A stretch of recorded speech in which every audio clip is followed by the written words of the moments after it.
Здравейте, приятели! Ще ви представя последния ръчно изработен нож, но преди това, разбира се, готвите италианско кафенце. Бонджорно, Даниеле! Чао! Нямам думи да го пиша. Уникално. Ето го и нощето, което ще ви представя. Разбира се, дървена кутия с емблемка Handmade.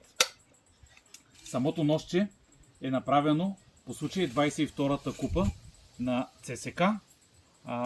Кожана кания от телешки бланк, ръчно гравирана и ръчно рисувана. ЦСК София с топката отзади, ето отстрани. ЦСК София 1948 и винаги верни. Самото ножче е изработено от неръждаем дамаск с слонова бивна и кътник от мамут. Като на гарда също е изобразена 22-та купа с топките, ето от двата края, а отзади е емблемата на ЦСК плюс футболната топка.